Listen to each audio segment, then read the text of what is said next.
Hello everyone, it's Karen at the Cool Tool Studio. I'm here today to show you how you can do a crushed opal inlay on a ring created from the ring maker. These ring makers are incredible tools. They were really cleverly designed to create a perfect seamless ring every time, making these rings excellent blank slates for crushed opal inlay. And that's what I'm going to be demonstrating today. Clownwolf's already created a fantastic video where he shows you how to use the tool that he designed. So I'm going to refer you to the expert and have you watch his video if you haven't already done so and need to learn how to use this tool. There'll be a link to it in the description below. For today's demonstration, I'm working with the ring blank created from Arius bright bronze clay using the octagon shaped ring maker. For the clay working portion of this video, I'm also working with a triangular shaped needle file. And then you can optionally, if you have a flex shaft or a rotary tool, use a ball burr to speed things up. I'm also using a set of dividers. And as always, I have a work surface. If you need to acquire any of these items, there's a link in the description below. So for today's crushed opal, I wanted to do a center band all the way around. And instead of kind of measuring on each and every one of these faces how far in I want to be carving out my recessed area to put the stone into, I'm just setting a pair of dividers. And for this, I'll kind of set them to how wide I think generally I want it to be, and I'll kind of try it on for size. I'll bring them over and mark on either side and think, does that look nice? Does that give me enough material there? And if it does, then you just super quickly and easily take the one tip and line it up on the outside edge there, and then just drag it across. And since these ring makers make these perfectly and already the center is nice and centered in there, you know everything's going to be symmetrical, and you can just follow that face and edge and work your way all the way around. And then I'm going to flip and also go ahead and scribe that measurement on the other side. I'm applying a good amount of pressure for this. I found that if you kind of go over it a couple of times and push deep enough, it almost gives your needle file that we're going to be using to carve out that area a little bit of a something to kind of grip to get things started. But this is a much quicker way to go about measuring out those lines that you're going to follow with your file. So now at this point, I've got a triangle needle file, and I prefer the triangle just because it's got a nice sharp edge there. Some of the flat needle files, it's not pointed, but taking this nice pointed edge and bringing it into that scribed line will give you a nice starting point for carving out your low area to fill. So I'm supporting my ring by holding it on either side of where I'm filing. It wouldn't be super secure and it'd be kind of clumsy to hold it down here. So I'm holding it close to where I'm filing. And I'm just going to go along and re-establish that line thickly. And I'm going to work my way all the way around the shape on both this side and this side. So I've gone along that scribed line all the way around on both sides with my triangle needle file. And at this point, you can either just take your file and keep going and kind of start at that angle and then flatten out to start carving out that middle area. Or if you have a rotary tool, I've got a flex shaft here. This is very strong. It makes very quick work of this process.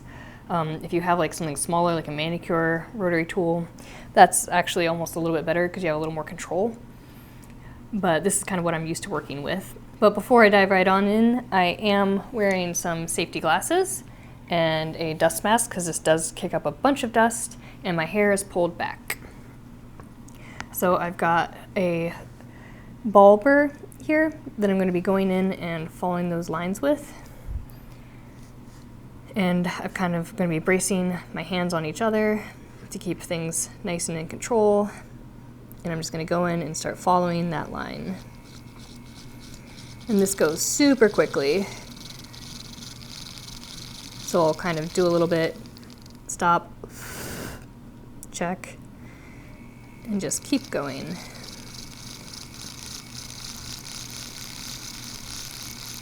And I'm kind of just going up to where I've filed out. I'm not going all the way up to that clay edge because I know I made a really nice straight line with my file. So I'm gonna flip and go out that way.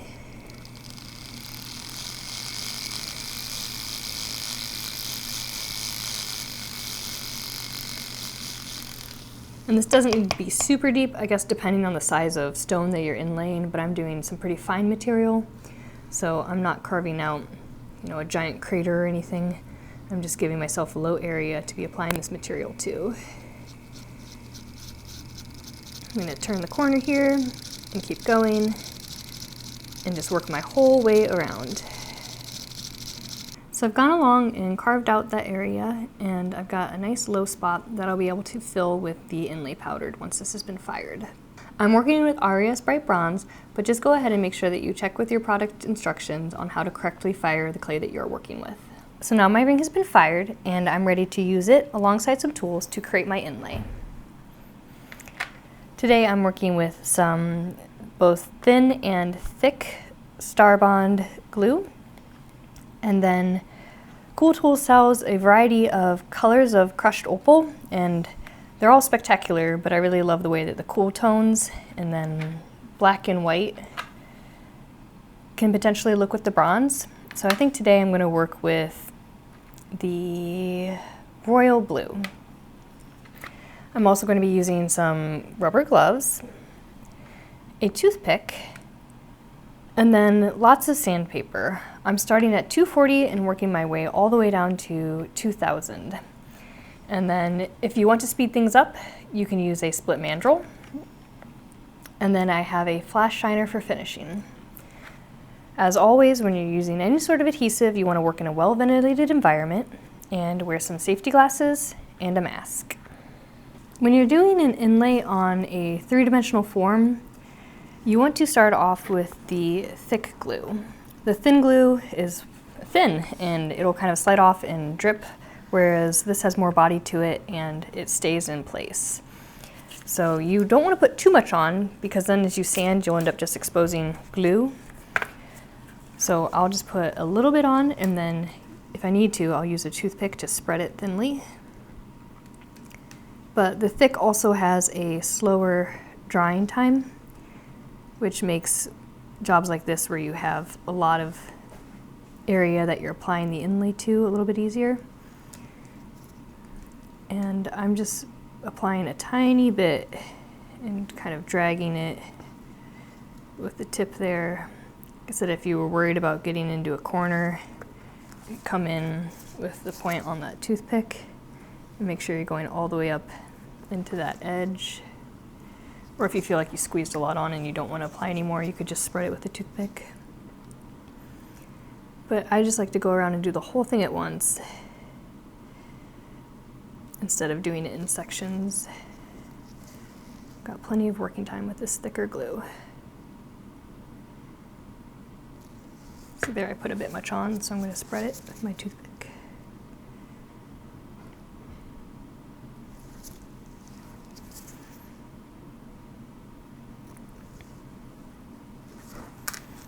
A little bit more.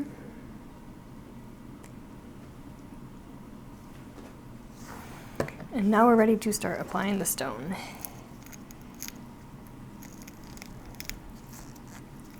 Again, I'm working with royal blue, and I put down some paper because I just know I'm gonna miss. And you can use your fingers, you can use your tweezers, you can use a little mini spatula, whatever works for you. But for something like this where you're just applying it to a large area, it works just fine to just use your fingers.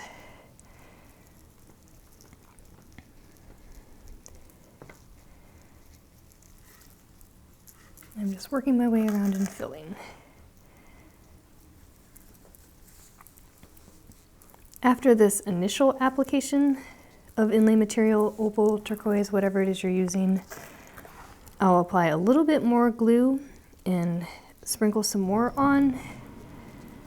If you are kind of looking at it and realize that there's some areas that you missed or some low spots, it might need some more glue and material to kind of tack to. But again, you want to make sure that when you're doing this process, you're not using too much glue, because then when you go to polish and sand, you'll end up revealing just clear spots from the glue because it filled that area instead of the stone.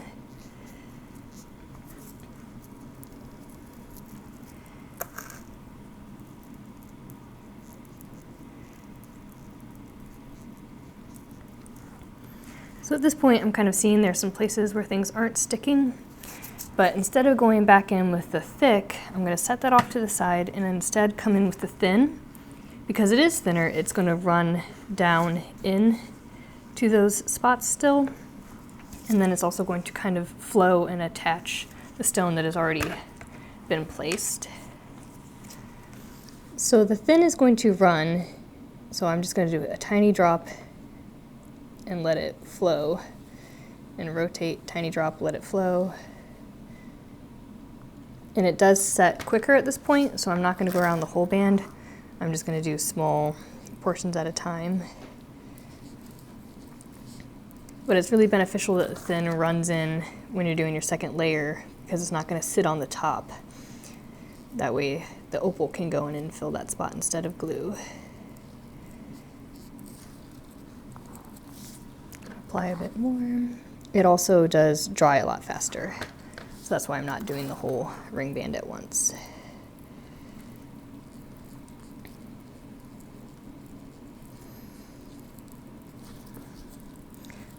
So I'm just going to work my way all the way around until it looks like I've brought the level of opal up to the surface of the metal, and then we'll be ready to allow it to dry before sanding. While that's drying, I'm going to clean up my work area, and again I was working on some paper so I can really quickly save and reuse all this material by just shaking it down and pouring it in.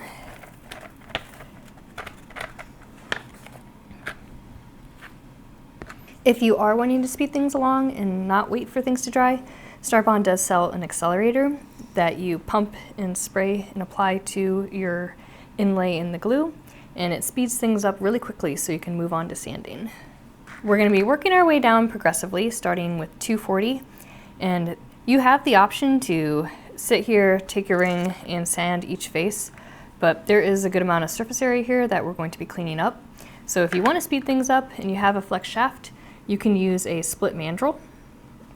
And for those, you take your sandpaper and you insert it into the cut there, and then you twist it to wrap it around. And then that gives you the sandpaper ready to go on your flex shaft for cleaning things up. I still have my hair tied back and I'm still wearing safety glasses. I'm inserting my mandrel into my flex shaft there, and I'm ready to go.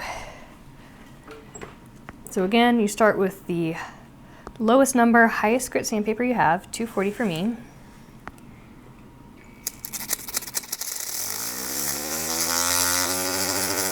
This is a really quick way to take down material. And I'm not going to talk over the flex shaft because it's pretty loud, but that you can already see that's a really quick way to take down material. And something that's really cool about this glue as opposed to resin is some resins with this kind of high heat and sanding, they'll burn and darken, and this glue does not do that. It'll stay crystal clear. So I'm just going to work my way around with the 240 sandpaper until my inlay material is almost level with the surface of my bronze.